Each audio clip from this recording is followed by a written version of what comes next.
Pintu teater 1 telah dibuka. Para penonton yang telah memiliki karcis dipersilakan memasuki ruangan teater.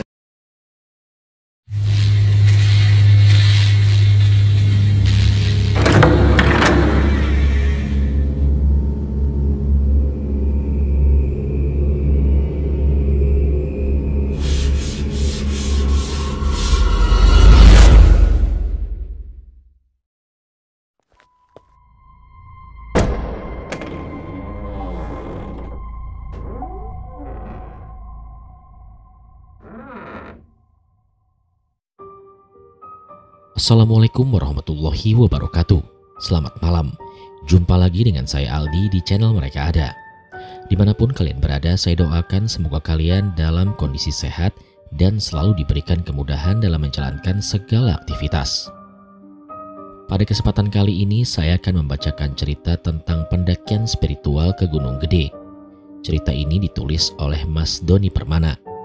Namun sebelum mulai bercerita, pastikan teman-teman support channel Mereka Ada dengan cara menekan tombol subscribe dan menyalakan lonceng notifikasinya, supaya teman-teman gak ketinggalan setiap video yang upload di channel ini. Tanpa berlama-lama lagi, mari kita mulai ceritanya.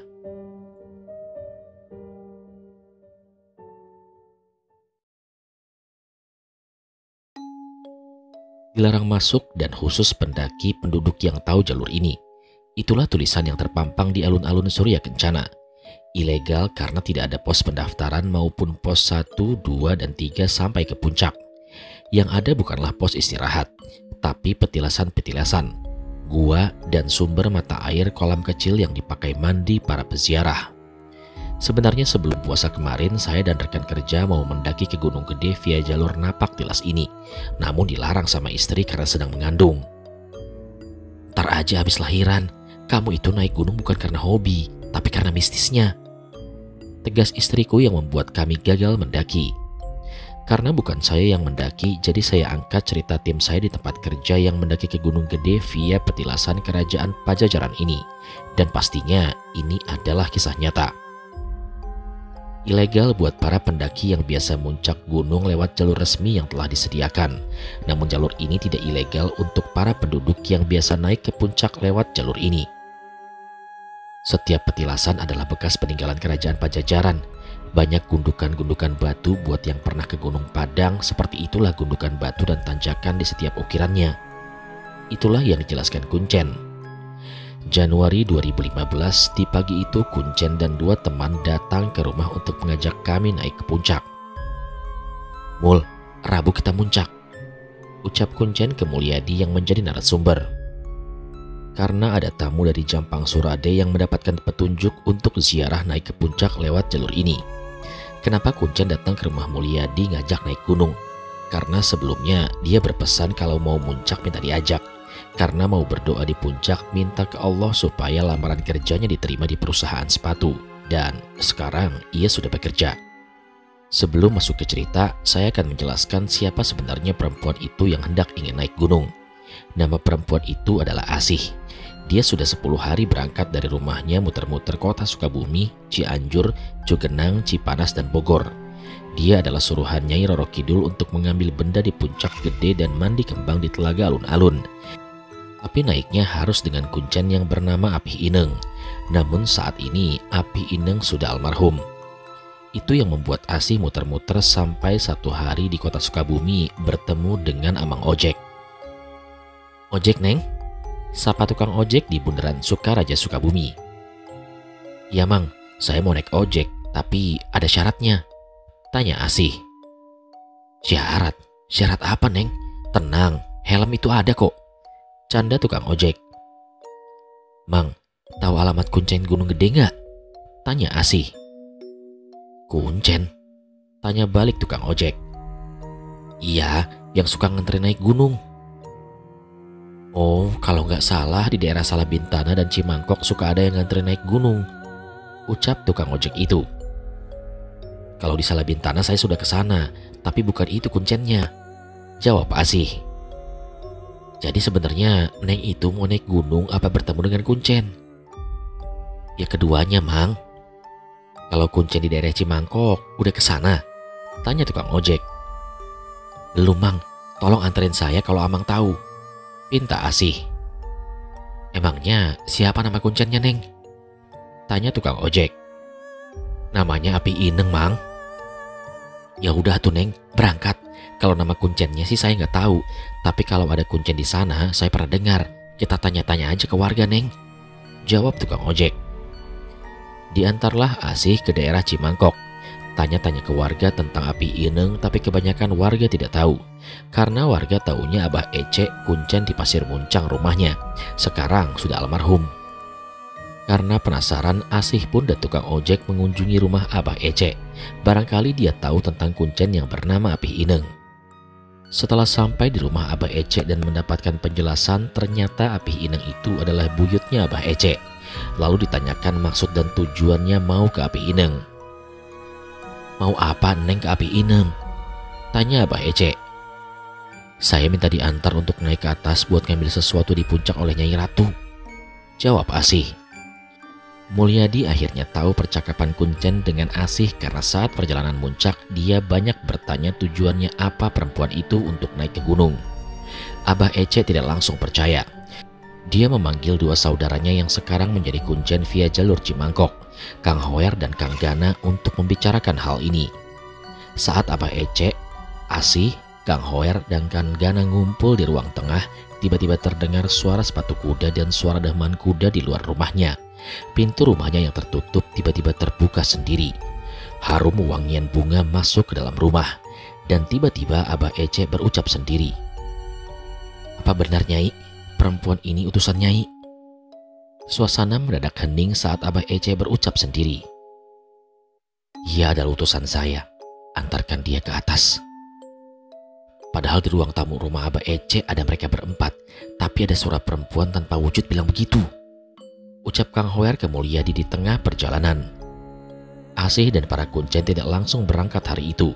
Mereka menginap dulu 1 malam di rumah Abah Ece dan berziarah dulu ke makam Api Ineng. Sedangkan Kang Hoer dan Kang Gana mempersiapkan persiapan logistik untuk mendaki saat pagi harinya. Dan saat sore itulah Kang Gana datang ke rumah Mulyadi untuk mengajaknya muncak esok pagi. Total 2 orang kuncen, 1 perempuan yaitu Asih dan 4 penumpang tambahan, yaitu Mulyadi, Chandra, Asep dan bapaknya Mulyadi untuk berangkat pagi harinya sekitar jam 5 pagi. Abah Ece tidak ikut naik mengantarkan karena sudah sepuh dan meminta 2 saudaranya untuk mengantarkan Asih. Saat pemberangkatan di rumahnya Kang Gana di Kampung Gadok, Kampung Kuncen dan Mulyadi. Pagi harinya semua berkumpul di rumah kuncen. Pengecekan logistik dan peralatan dilakukan. Namun tidak ada tenda ataupun jas hujan. Hanya membawa terpal dan kresek hitam besar jika hujan, kastrol, termos, air, beras, roti dan indomie, serta senter, golok, dan pisau sebagai pembuka jalan. Rombongan berangkat setelah berdoa bersama dilakukan. Kampung Cigadok bukanlah kampung terakhir, tapi harus melewati Kampung Cikaung dan Kampung Lemah Duhur dulu kurang lebih 20 menit perjalanan jalan kaki. Baru bisa melewati kebun teh dan masuk hutan. Awal perjalanan langsung menanjak, harus menaiki bukit dan terkadang harus merayap dan memegang akar pohon untuk menaikinya. Di atas bukit ada tanah datar untuk beristirahat dan hanya sebentar istirahat di sana langsung menuruni bukit lagi. Di bawah bukit ada pertemuan jalur dan rombongan memilih lewat Lemah Duhur, sedangkan jalan satunya itu adalah jalur via Salabintana yang sekarang terkenal dengan jembatan gantungnya. Di persimpangan ini ada tempat istirahat tanah datar.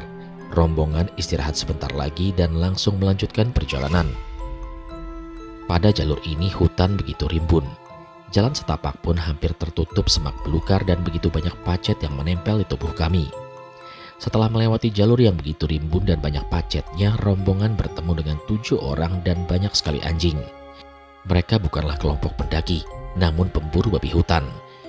Di sini mereka istirahat cukup lama, makan dan ngopi sambil ngobrol ngalor ngidul.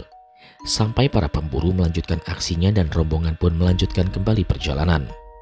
Hampir setengah jam perjalanan, trek perjalanan sudah nanjak terus, hingga akhirnya jalurnya menjadi buntu.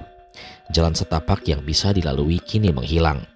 2 kuncen membuka jalan cukup lama tapi jalannya hilang dan tidak bertemu jalur pendakian. Sampai 2 kuncen bersedekap untuk berdoa.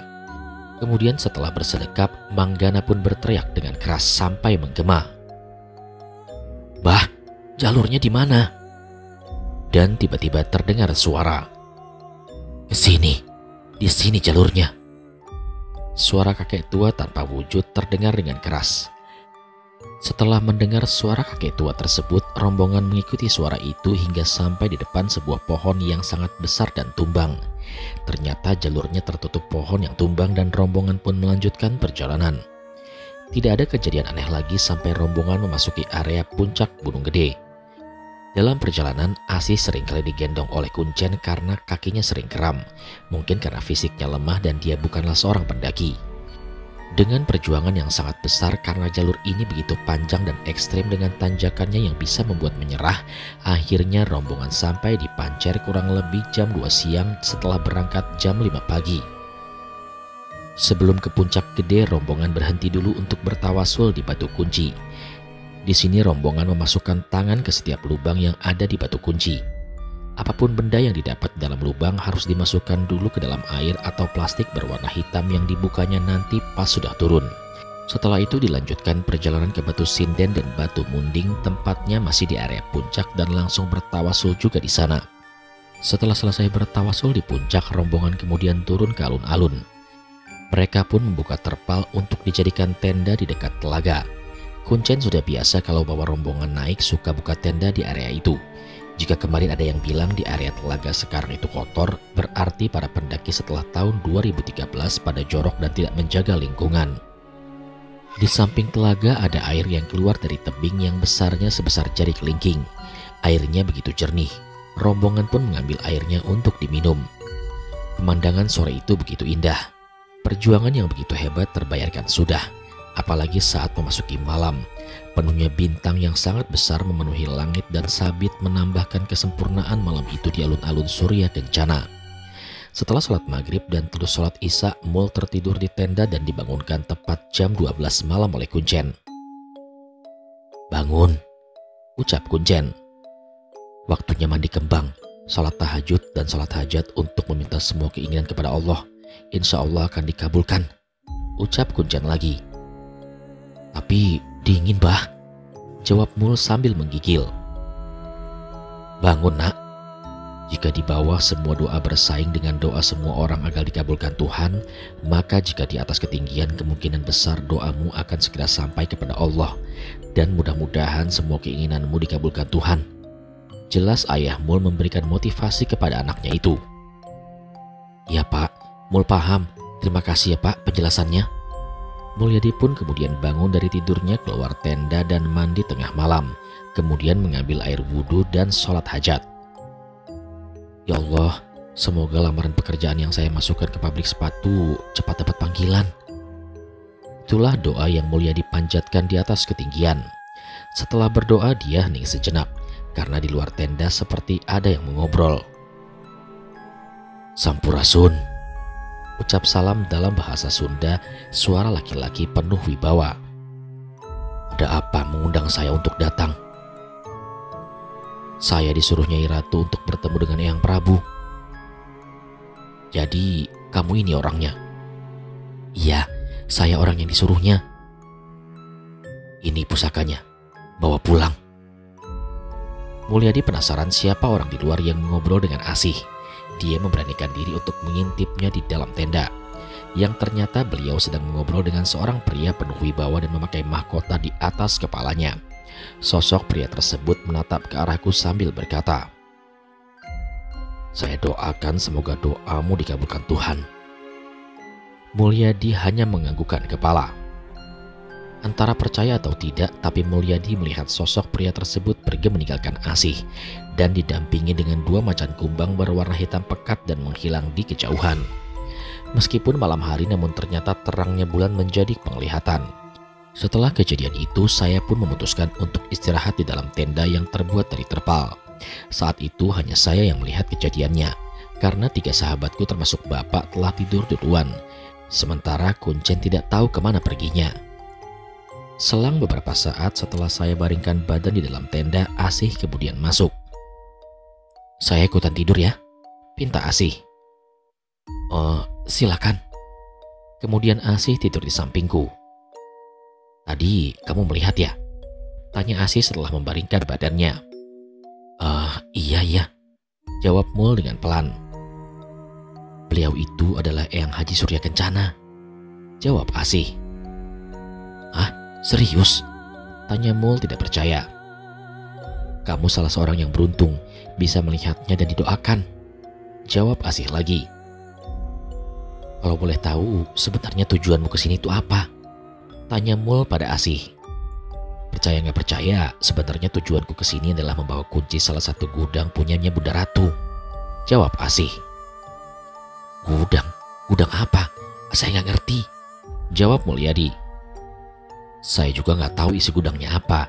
Cuman hasil semediku di petilasan pantai Karanghau Pelabuhan Ratu, saya disuruh membawa kuncinya dulu yang dipegang oleh Eyang Surya Kencana.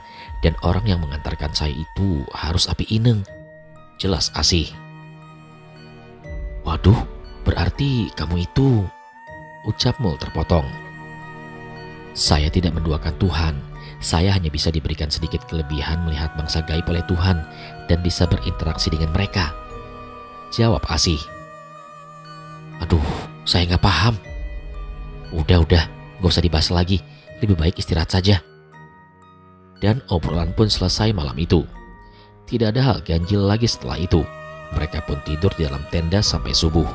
Setelah sholat subuh, mereka semua menyaksikan keindahan lautan awan yang hanya bisa didapatkan di ketinggian. Kegiatan muncak yang tadinya mau berhari-hari rencananya berubah schedule menjadi 1 malam karena tujuan Asih telah tercapai. Untuk bisa bertemu dengan Eyang Prabu Surya Kencana, dan saat siang setelah sarapan semua peralatan dipacking kembali. Rombongan memutuskan untuk pulang karena tujuannya Asih telah terlaksana. Kurang lebih jam 10 siang rombongan memutuskan untuk turun kembali dan masih menggunakan jalur yang sama, yaitu jalur pendakian khusus penduduk. Cuaca gunung tidak dapat diprediksi. Langit siang yang cerah tiba-tiba berubah drastis menjadi mendung dan gelap gulita. Padahal turun masih sangat jauh. Baru sepertiga perjalanan turun. "Sekarang pakai jas hujannya," pinta Kuncen. Padahal hujan belum juga turun, tapi semua rombongan menurutinya memakai jas hujan dadakan dari kantong plastik hitam. Dan benar saja, setelah jas hujan dipakai, hujan pun turun dengan sangat deras, dan rombongan tidak berani melanjutkan perjalanan saat turun. "Resikonya sangat besar jika terpeleset." Itulah yang diucapkan Kuncen kepada kami. Terpal pun kami buka kembali. Rombongan istirahat sambil menunggu hujan reda. Namun sampai senja tiba, hujan tak kunjung reda, dan atas kesepakatan bersama mereka pun menginap lagi. Berhubung stok makanan juga masih banyak, jadi tidak risau walaupun harus ngecamp lagi malam ini. Namun ada yang berbeda. Suasananya begitu mencekam, tidak seperti saat ngecamp di alun-alun. "Perbanyak doa sama Tuhan," ucap Kuncen menambah keangkeran malam itu. Karena begitu banyak pasang mata dari kejauhan yang terlihat oleh cahaya api unggun. Sesekali terdengar auman hewan buas dari kejauhan yang menambah ketakutan para rombongan. "Tong, jangan ganggu, pergi," ucap Kuncen saat mendengar suara hewan buas. "Pak, antarin Mul pipis yuk Pak," ajak Mul kepada bapaknya. Udah gede, pipis sendiri sana," jawab bapaknya Mul. "Aduh Pak, takut." Udah, ini bawa senter aja." Bukannya mengantarkan, namun bapaknya Mul hanya memberikan senter. "Mul, nanti jangan arahin senter ke atas," ucap Asih di dalam tenda. "Loh, memangnya kenapa?" "Jangan aja, nanti kamu pipis di celana," jawab Asih. "Alah, malah nakut-nakutin lagi," ucap Mul saat itu. Hatinya ragu dan takut. Namun rasa ingin buang air kecil sudah tidak bisa ditahan. Mul keluar tenda dan pergi beberapa meter untuk pipis. Lega," ucap Mul setelah menyelesaikan hajatnya. Namun ucapan Asih terngiang-ngiang di telinga Mul. Rasa takut dan penasaran pun menyelimuti hatinya. Dengan sangat ragu-ragu, senter yang ia bawa pun ia arahkan ke atas pohon, tepat di mana ia berdiri untuk pipis. Mul mematung saat melihat sosok perempuan berjubah merah sedang duduk di cabang pohon. Sialnya arah senternya tepat sekali ke wajahnya. Wajah perempuan itu sangat hancur, buruk rupa, lidahnya menjulur keluar panjang, hingga beberapa belatung pun jatuh tepat ke wajah Mul. Tolong!" Teriakan Mul sangat kencang, namun ternyata ia tidak mengeluarkan suara sama sekali. Mulyadi hanya bisa diam mematung, mau lari pun tidak bisa. Jangan mengganggu, pergi!" ucap Kuncen ke sosok makhluk tersebut. Perempuan berdasar merah tersebut hanya tertawa. Asih kemudian membaca doa-doa dan setelah selesai mengusapkan tangan ke wajah Mulyadi. "Tolong, hantu, hantu!" Akhirnya Mulyadi bisa bersuara lagi dan tubuhnya bisa digerakkan kembali. "Iya, hantu, itu tuh hantunya," ucap Kuncen dan Asih hampir bersamaan. "Sudah, ayo masuk tenda, biarkan saja," ajak Kuncen. Dan mereka bertiga pun masuk kembali ke dalam tenda. Di sana ada hantu," jelas Mul ke rombongan lainnya di dalam tenda.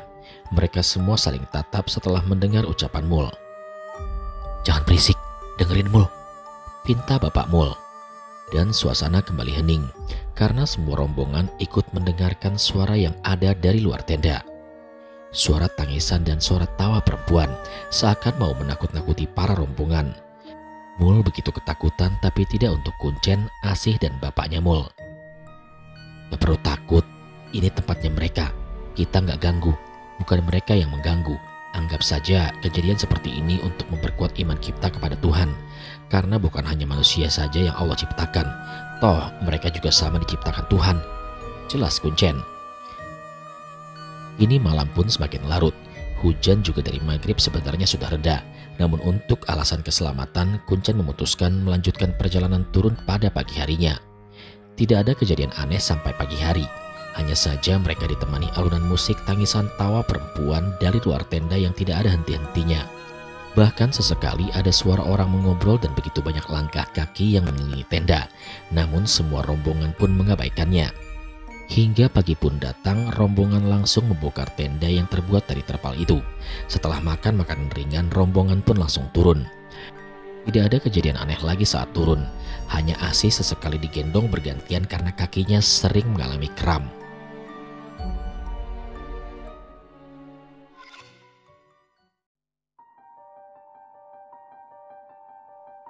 Sekian cerita pada kesempatan kali ini. Terima kasih sudah menyimak cerita di channel Mereka Ada. Jangan lupa support channel Mereka Ada dengan cara menekan tombol subscribe dan menyalakan lonceng notifikasinya, supaya setiap video yang upload di channel ini kalian gak ketinggalan. Kalau begitu sampai di sini dulu perjumpaan kita kali ini. Sampai bertemu pada episode selanjutnya. Saya Aldi pamit undur diri dari hadapan kalian. Wassalamualaikum warahmatullahi wabarakatuh.